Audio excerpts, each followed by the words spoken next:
Hey everybody, Josh Neighbors here, Locked On Big 12 podcast. Today it is the 5th of September, 2022. It is Labor Day, so I hope you guys are enjoying some well-deserved time off. If you are working, I hope this makes your workday go a bit quicker.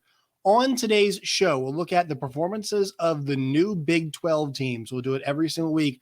Look how BYU, UCF, Cincinnati, and Houston did in their first week of games, because some really interesting results.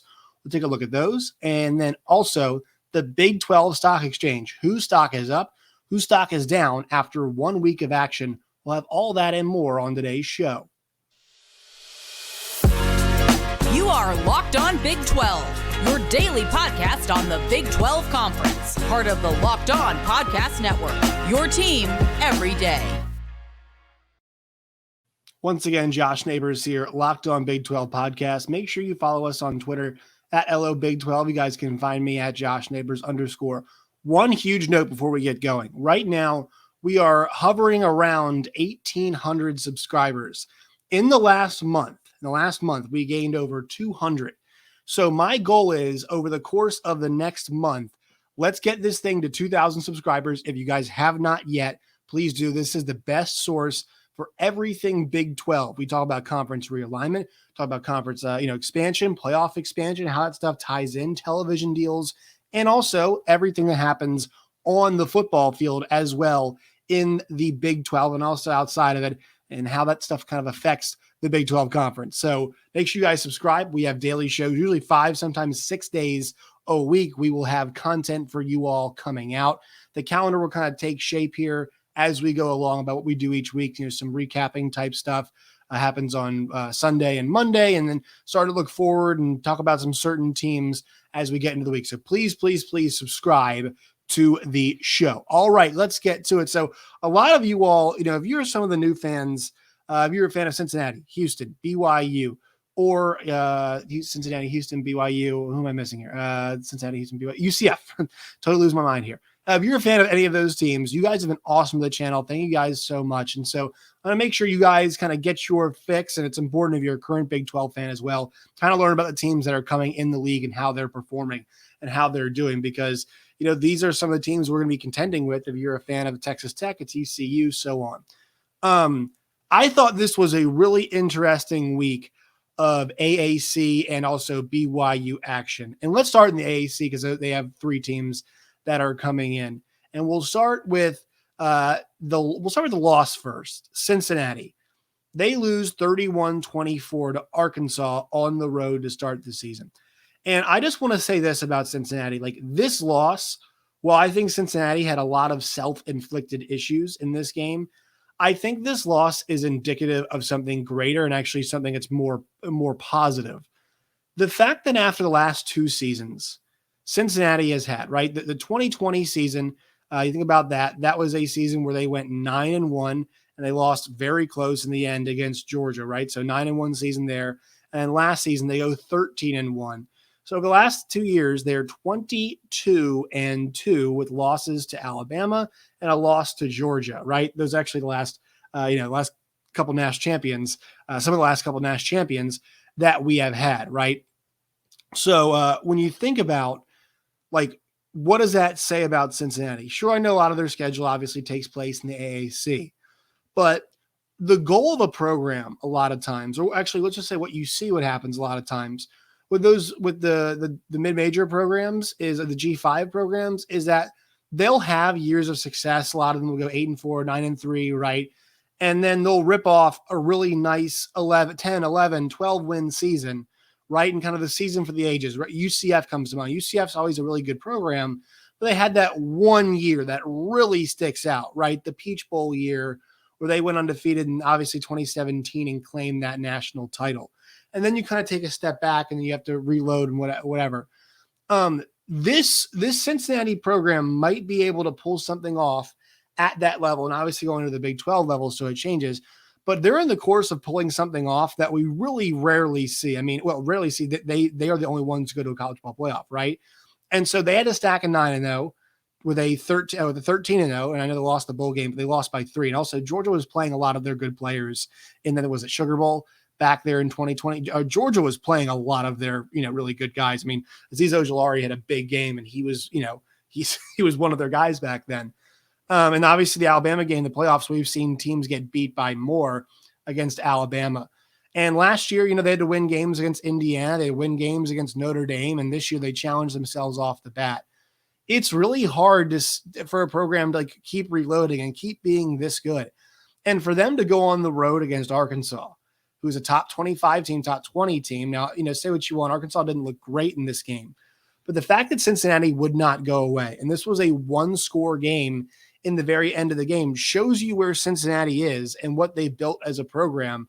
Like the idea that's probably going to last. They phased out a big group of those guys. I mean, that defense, they had the third most players go in the NFL draft. Cincinnati did, behind LSU and Georgia last year. Cincinnati was right there at number 3. That just shows you how much they lose. And sometimes it can be really difficult to overcome something like that. But Cincinnati, they could not run the ball in this game. They had a really difficult time doing it, and they made some mistakes, especially the one Ben Bryant interception that he threw.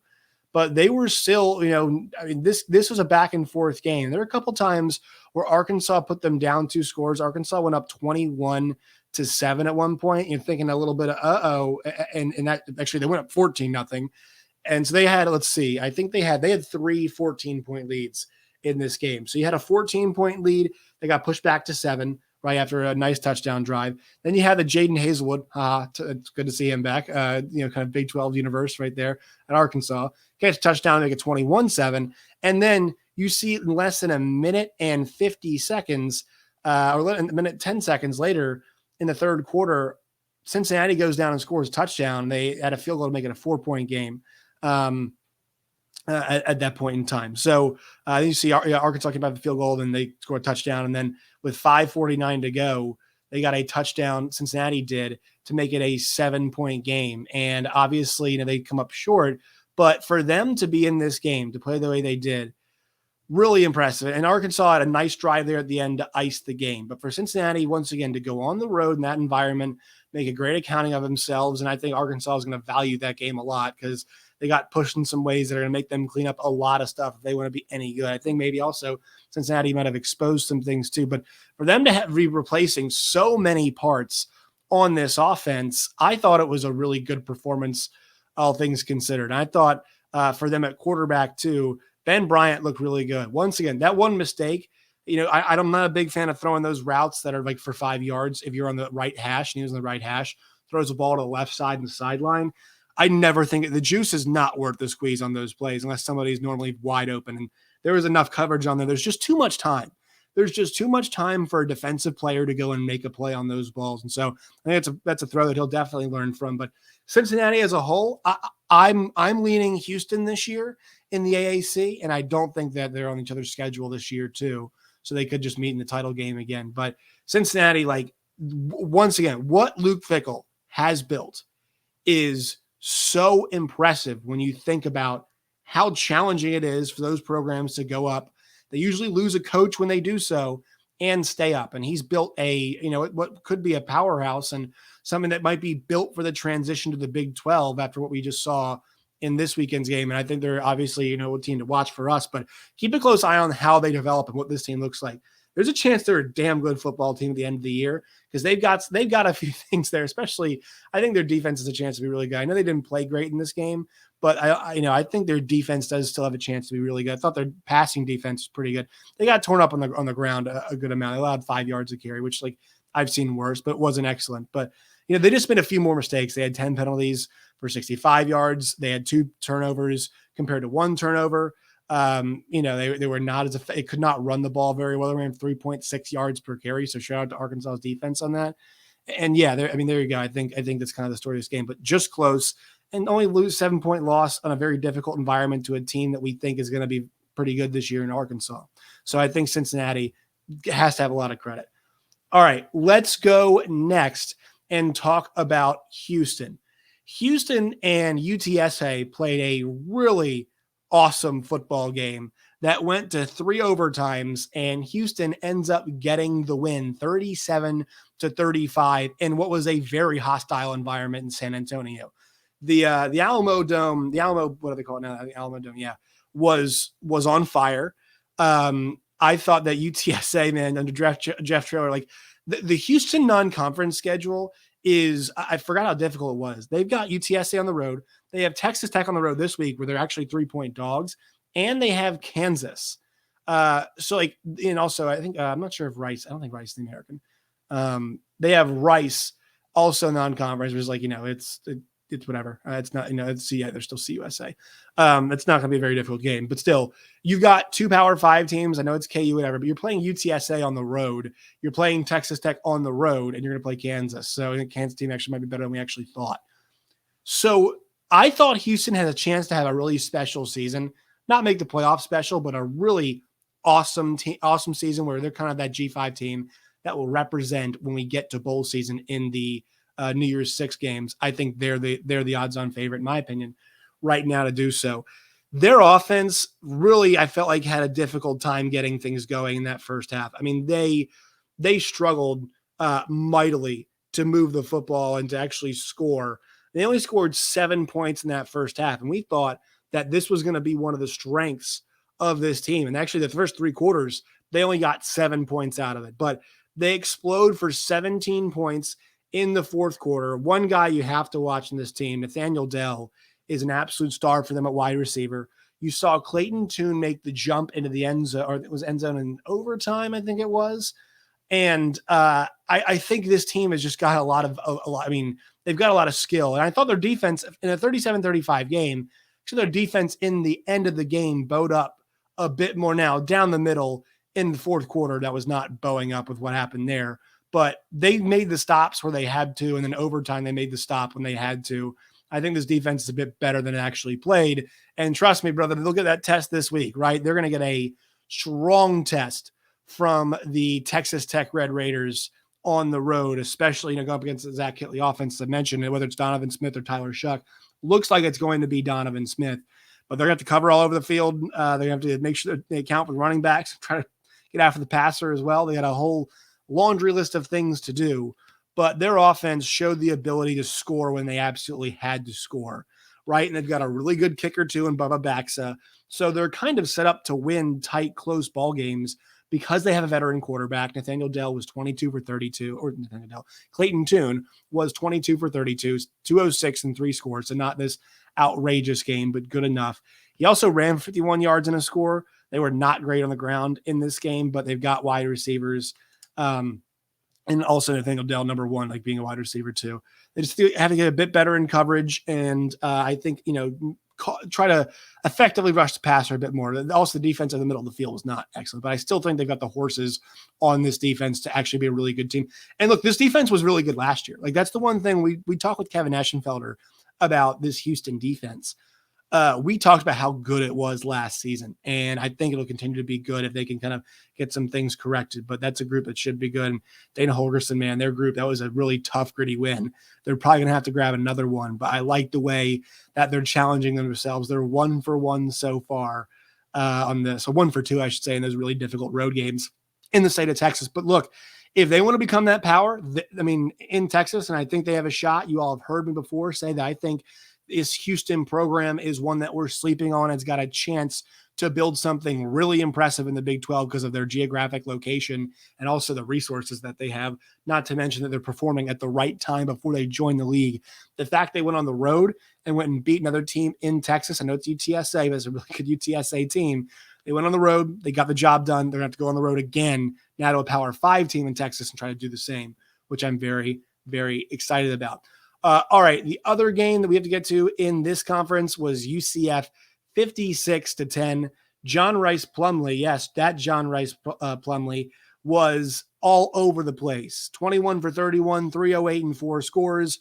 Also ran for 86 yards and a touchdown as well. Isaiah Bowser gets a pair of scores on the ground. This UCF team, I've got some questions about how good they were last year, but they're going to have Louisville at home this week.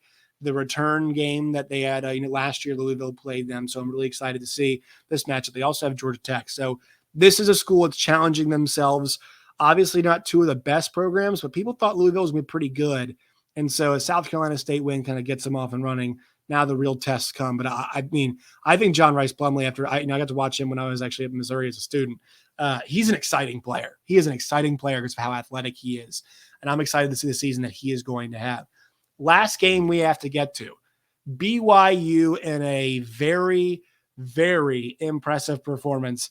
I was thinking about the game they had last year, the UAB game, the bowl game, and you're worried about, well, how good is this team? What, were they not motivated? What the hell was going on in that game? And they go down to South Florida and they beat the hell out of those Bulls. They went up to a 28-0 lead in that first half.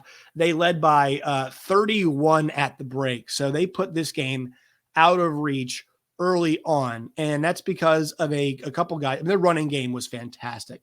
Pua Nakua had 3 carries for 76 yards and 2 touchdowns. But Christopher Brooks is the guy that looks like he is, in line to replace Tyler Algier, right? That's kind of what we thought, would be a situation for them this year. And he was really strong with the way that he looked. 13 carries for 135 yards and a long run of 52 yards in this game. So their running offense could be a big key for them. We thought the passing game would be really good.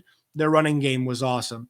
Now their defense, defense later on in the game, I mean, they only give up 21 points. There's nothing wrong with it. But I just care about that first half when the game was competitive. The fact that they only give up 1 touchdown in this game, that's a lot of good news. I think, I think it's very good news. And also the pick 6 for BYU in this game too. The fact they were able to, score that way, I thought was really good. But the 1 touchdown drive really in the first half was all I'm concerned about for the defense for BYU. And I'm not too concerned about it. I mean, total yards, only 279, right? 107 rushing yards. Let them only go 4 yards a carry. The passing plays 5.7 yards per attempt per attempt for them passing wise, or per, I guess, completion, right, is the way to say that. So really good game for them. And the big test comes up this week at home in a game that I think this one might get offensive. I actually think there's a chance. I know both defenses, Baylor and BYU, played really good this week defensively, but I think this game could be offensive because both of them had explosive offensive weeks, 50 for BYU, and then obviously was it 69 for Baylor, I think it was. So looking forward to that game. All right, quick word from our sponsors, and then a couple things on the stock exchange for the Big 12. Today's show is brought to you by Underdog. They are a new partner here with us at Locked On, but Underdog is the best way to play fantasy. If you guys want to, get with your friends, play fantasy, daily fantasy, weekly fantasy, whatever it is you guys want to do, you guys can do it. Sign up with a promo code Locked On. That's LOCKEDON, Locked On at Underdog, and you'll double your first deposit. So if you get a deposit $100, you'll get another $100 free. Go to UnderdogFantasy.com or find the Underdog Fantasy app in the App Store, Google Play Store.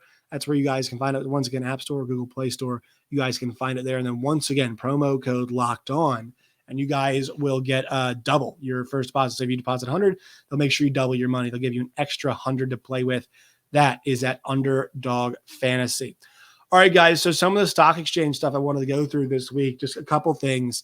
Stock up for me, just Kansas as a football program. I'd mentioned this the other day, and I'll say it again one more time. They against South Dakota did not look like a Division I football program. They against Tennessee Tech did look like a Division I football program. And they're going to go now on the road, but I think they've got a bit more confidence. And I think what they're going to try to do is the one thing they need to try to do is slow this game down and limit possessions. We talked with Matt Tate of the Lawrence Journal World a couple weeks ago when we previewed Kansas. And he said the one thing Kansas needs to do is, they can slow the game down with the running game. Kai Thomas did not have a good week. I'm interested to see what the carries look like for him. But Devin Neal was fantastic. I thought Jalen Daniels was fantastic. And so when you step up in competition now, what does that look like? And how will their defense look against this West Virginia passing attack and also the running game too? The running game wasn't great last week, but Pitt's got a really good front. I mean, I would call the running game was good because they obviously had CJ Donaldson. But that's not standard running game for them. Tony Mathis is a running back, and they just found something with CJ Donaldson. So if that becomes a running game full time, it's a chance to be effective, but I'm not sure how sustainable nailing big plays with a freshman who's like listed as a tight end and is running the ball for you is going to be. So I have a big question there, but stock up for KU 100%. Stock down, I'll stay in the Sunflower State. We'll go with Adrian Martinez. I said this before. I know it's part of the game plan, but completed one pass for 10 or more yards, and it was for 10 yards. And they only, they didn't need to throw for a bunch of yardage, but I was not impressed at all with the way that the passing offense looked. I think they're going to be pretty dynamic in the run game. He ran for a touchdown in this game. Deuce Vaughn was fantastic, but they're going to need to throw the ball some, and I didn't see very much of it. Once again, it's 1 week, so it's not a huge stock down, not a big issue, but I think it's something that we must acknowledge. Stock down for TCU and Garrett Riley because they picked a quarterback, and now they're going to have to go back to a different guy, and so I'm not sure how that affects the offense. I really don't know how it's going to look for them now, and I think I'm just worried about their future and what that means for them. So stock down, I'm going to go with TCU's offense because of that situation. Stock up, Texas Tech's offense. The reason being, I know it was against Murray State, but it's got to be stock up because you picked the guy, right? And it was Tyler Shuck, and it was going very well. And then Donovan Smith comes in and just lights the world on fire, right? I mean, he was fantastic in that game. You could say, well, it was Murray State. Yeah, the nice thing was he made it look like it was Murray State. And, we thought Miles Price was going to be the guy for them this year at wide receiver. Well, a couple other wide receivers emerged. Loic Fungi. I mean, this guy was not a guy who was seriously on my radar. You might say, Josh, you should be. But this guy in total coming into 2022 had 12 catches for 235 yards and 2 scores in his career, but just 12 catches. And so now the 6'4" junior from Midland, Texas, is going to get his opportunity, and he shows up in a big way. 4 for 110 and 2 scores. A big play threat for sure. And he's an older guy. They got a younger guy in Jerron Bradley who was dynamite. 6 for 108 and 2 scores. He's a 6'5" wide receiver. So they've got big wideouts there. And also Taj Brooks goes for 3 scores as well. Once against Murray State, but it's 1 week. I don't want to overreact, but Tech fans, your schedule's tough, and we're going to start seeing this week against a really good Houston team. But I think maybe this might be a team that's good enough to go like 7-5, 8-4, maybe. I don't know yet, but it could be because this offense could be so dynamic if these playmakers on the outside turn out to be what they are. And also don't forget, I mentioned those other 2 guys. Miles Price didn't even have that good of a game. Fine game, but that, that wasn't the main focus, getting other guys the ball. And, the fact that they had 3 guys at quarterback, I mean, there are some quarterback battles in the league. I think TCU would love to have maybe any of these 3 guys. I'm kind of sure that either Baron Morton, Donovan Smith, or Tyler Shuck would start at TCU. I'm pretty sure all 3 of them could, right? There are other schools in this league that would love to have this group of guys there, and they have all 3 of these guys, right? The talented freshman Baron Morton, or now I guess he's sophomore, redshirt freshman, whatever he is now. And then you got a guy in Donovan Smith who's still just technically a sophomore, who we saw ball out last year and ball out in this game, and obviously Tyler Shuck too. Once again, not saying stock down for Tyler Shuck, but darn it, just darn it is all I have to say about that. Man, you hate it for that kid. You absolutely freaking hate it for a kid who worked his tail off. Sounds like he won the job straight up. That was the guy that was just showing better, distanced himself just a little bit. And that's fantastic. And then it gets taken away from him on an unfortunate slide and injury right there. So not a stock down for him. Just one thing I want to acknowledge that I am sad for him, because he seems like a kid that, went out there once again and won that job, and he's not going to get to keep it. Right. At least right now, it looks like due to injury. I've not seen anything else about that right now, but the arm and the sling on the sideline was big, right? I kind of tell you something that you need to know. So we'll see what happens on that front. Obviously, it's Labor Day weekend, so maybe things are, it's a bit slower to get all that kind of stuff done, like the X-rays and whatnot. But there is a stock down for you right there, or stock up, excuse me, with the offense. One more stock down. So Neil Brown, his late game management was really bad. The punt was really bad. Everybody knows about it, right? He did not want to go for it in that situation, decides to punt late in the game. And I have to say, that was disheartening. And also his video to the fan base telling them to stick with it. Like, I think that kind of reeks of desperation. I don't think I saw on Twitter, I'm just basing this, he's got a better pulse than I do, but there was a lot of positive reaction to my tweet about JT Daniels. Nobody's giving up on this West Virginia team. And I don't think anybody in that locker room is. Like, I think the result sucks, but like your best wide receiver tipped the ball into the hands of the other team, and then you guys couldn't go down the field and score because it just wasn't enough time left, right? Well, that's once again a clock management thing too. But like you guys were really close to tying that game up, and a freak accident cost you that game, right? So if you're West Virginia fans, you got to feel pretty good. Now, look, there's a lot of stuff to clean up, and you got to protect JT Daniels pretty well. He's taken a lot of hits in that game. But if you're a West Virginia fan, you got to feel encouraged. But I'm stocked down on Neil Brown and the state of mind there. I thought it was an interesting move. I could be totally wrong on this, but I thought that was just unnecessary. And I didn't think, I know a lot of West Virginia fans. You guys are an awesome bunch. I love the way you guys interact with the content. You guys are great. I don't think any of y'all are giving up. Like, none of y'all seem like you're giving up at all. So I thought that was an interesting take from Neil Brown. We'll do more of these as the season goes along. All right. That's kind of it for my stock up and stock down. Make sure you guys subscribe to the channel. Trying to get to 2,000 subscribers before the end of September. By the time we get to October 1, I want this to be a 2,000 subscribers show on YouTube. So make sure you guys help us out with that. Make sure you follow us on Twitter at LOBig12. You guys can find me at @JoshNeighbors_. Find the show wherever you get your podcast and on YouTube as well. Till next time, as always, my friends, stay safe.